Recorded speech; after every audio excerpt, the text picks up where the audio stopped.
Hépatite. Les meilleures options de traitement. Hépatite I est une inflammation du foie. La condition peut être auto-limitation ou peut évoluer vers une fibrose, cicatrisation, une cirrhose ou un cancer du foie. Virus de l'hépatite sont la cause la plus fréquente de l'hépatite dans le monde, mais d'autres infections, des substances toxiques, par exemple l'alcool, certains médicaments, et maladies auto-immunes peuvent également provoquer une hépatite. Il y a 5 principaux virus de l'hépatite, appelés type A, B, C, D et E. Ces 5 types sont de la plus grande préoccupation en raison de la charge de la maladie et de décès qu'ils provoquent et le risque de flambée et propagation de l'épidémie. En particulier, les types B et C conduisent à des maladies chroniques dans des centaines de millions de personnes et, ensemble, sont la cause la plus fréquente de la cirrhose du foie et le cancer. L'hépatite A et E sont généralement causées par l'ingestion d'aliments ou d'eau contaminée. L'hépatite B, C et D se produisent généralement à la suite d'un contact parentéral avec les fluides corporels infectés. Les modes de transmission courants pour ces virus, notamment la réception de sang contaminé ou les produits sanguins. Procédure médicale invasive utilisant du matériel contaminé et de l'hépatite B. Transmission de la mère à l'enfant à la naissance. De membres de la famille à l'enfant, et aussi par contact sexuel.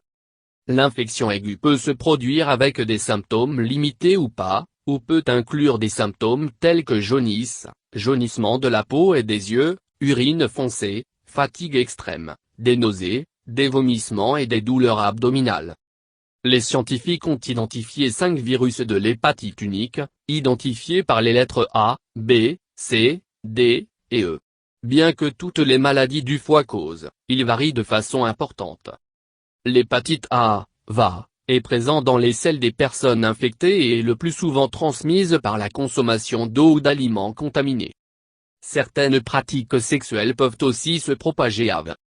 Les infections sont dans de nombreux cas bénins, avec la plupart des gens qui font un rétablissement complet et en restant à l'abri de nouvelles infections à VA. Cependant, AV infections peuvent aussi être graves et mortelles.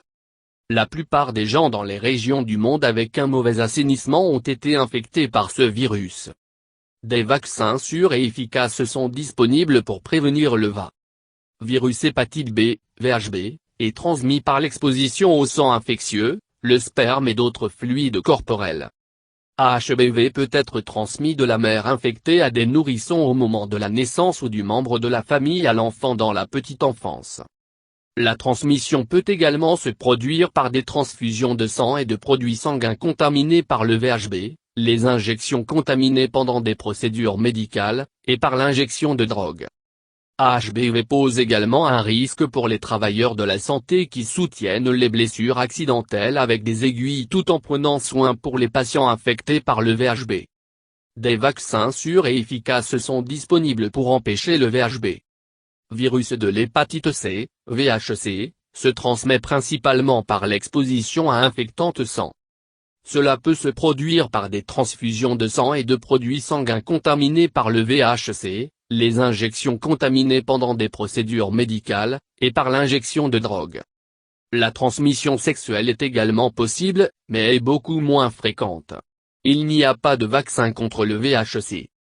Virus de l'hépatite D, HDV, infections se produisent seulement dans ceux qui sont infectés par le VHB. La double infection de HDV et le VHB peut entraîner une maladie plus grave et plus mauvais résultats. Vaccin contre l'hépatite B offre une protection contre l'infection HDV. L'hépatite E, VA, est transmise principalement par la consommation d'eau ou d'aliments contaminés. EV est une cause fréquente d'épidémies d'hépatite dans le développement des régions du monde et est de plus en plus reconnue comme une cause importante de morbidité dans les pays développés. Des vaccins sûrs et efficaces pour prévenir l'infection par le VE ont été développés mais ne sont pas largement disponibles. L'infection aiguë. L'infection aiguë de l'hépatite B ne nécessite généralement pas de traitement. Dans de rares cas, cependant, l'infection peut entraîner une insuffisance hépatique menaçant le pronostic vital. Les patients atteints d'insuffisance hépatique due à l'hépatite B aiguë doivent être évalués pour une transplantation du foie. L'infection chronique. Si une personne est chroniquement infectée par l'hépatite B et a peu de signes ou de symptômes de complications, les médicaments ne sont généralement pas utilisés. Ces patients sont surveillés attentivement et donnés des tests sanguins périodiques.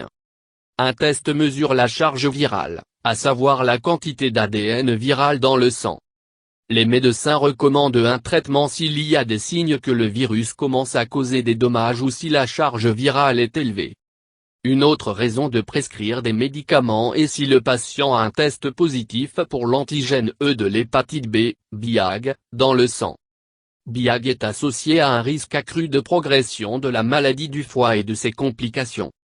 Dans l'hépatite B chronique, l'objectif du traitement est de réduire le risque de complications, y compris la cirrhose et l'insuffisance hépatique.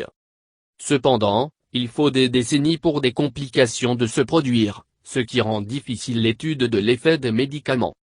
En tant que substitut pour les années d'attente pour savoir ce qui se passe, les scientifiques ont utilisé des tests comme les tests de charge ou la fonction hépatique virale pour évaluer si les médicaments fonctionnent.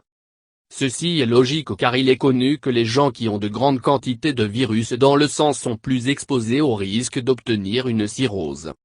Jusqu'à un tiers des personnes ayant une charge virale très élevée, plus d'1 million de copies virales par millilitre de sang, développeront une cirrhose plus d'une décennie, comparativement à seulement 4,5% de ceux ayant une charge virale faible, moins de 300 copies virales par millilitre.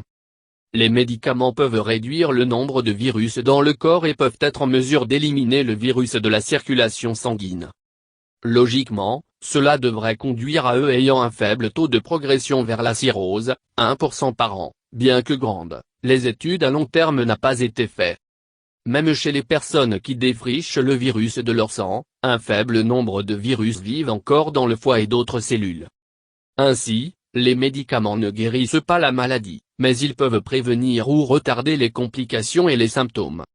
Les gens qui ont une bonne réponse au traitement peuvent toujours transmettre le virus. Médecins suivent des tests sanguins qui mesurent la fonction de la charge et du foie viral et ils peuvent recommander des biopsies du foie afin d'évaluer si les médicaments fonctionnent. Les médicaments actuellement utilisés pour l'hépatite B chronique incluent les interférons et les analogues nucléosidiques nucléotidiques. De nouveaux agents sont développés bien qu'ils soient toujours sous enquête et considérés comme expérimentaux. Il n'y a pas de ligne directrice acceptée qui raconte comment chaque patient doit être traité. En conséquence, le traitement est individualisé. Interféron. Interféron alpha a été utilisé pour traiter l'hépatite B depuis plus de 20 ans. L'interféron alpha est une protéine d'origine naturelle qui est faite dans le corps par les globules blancs pour lutter contre les infections virales. En plus de ses effets antiviraux directs, l'interféron travaille contre le virus de l'hépatite B, en stimulant le système immunitaire du corps à se débarrasser du virus. Par rapport aux anciens agents alpha d'interféron, l'interféron pégylé alpha, commercialisé en tant que Pegasy ou Pegintron, a un programme de dosage plus pratique, peut être légèrement plus efficace et supprime le virus pendant une période de temps plus longue. Interféron alpha pégylé est administré une fois par semaine pendant 48 semaines. Une réduction significative de la charge virale ou l'élimination de l'ADN viral détectable à partir du sang se produit dans 25%-37% de la population au cours du traitement. Des tests sanguins pour les fonctions hépatiques se normalisent dans environ 23%-39% des personnes traitées avec l'interféron ou l'interféron pégylé. Les gens qui ont des anomalies significatives de la fonction hépatique avant le traitement sont plus susceptibles de répondre au traitement. Ceux qui ont des tests sanguins du foie normaux avant le traitement sont moins susceptibles de répondre au traitement par l'interféron. Les résultats de la biopsie du foie montrent une amélioration dans environ un tiers des patients. Seulement 27% à 34% des personnes qui ont l'hépatite B antigène E, BIAG, dans leur sang sera en mesure d'éliminer BIAG et produire des anticorps contre l'antigène B après le traitement avec l'interféron. La rechute peut se produire après l'arrêt du traitement. La réponse prolongée, charge virale indétectable dans le sang, les tests de la fonction hépatique normale, se produit dans environ 15% à 30% des patients après l'arrêt du médicament.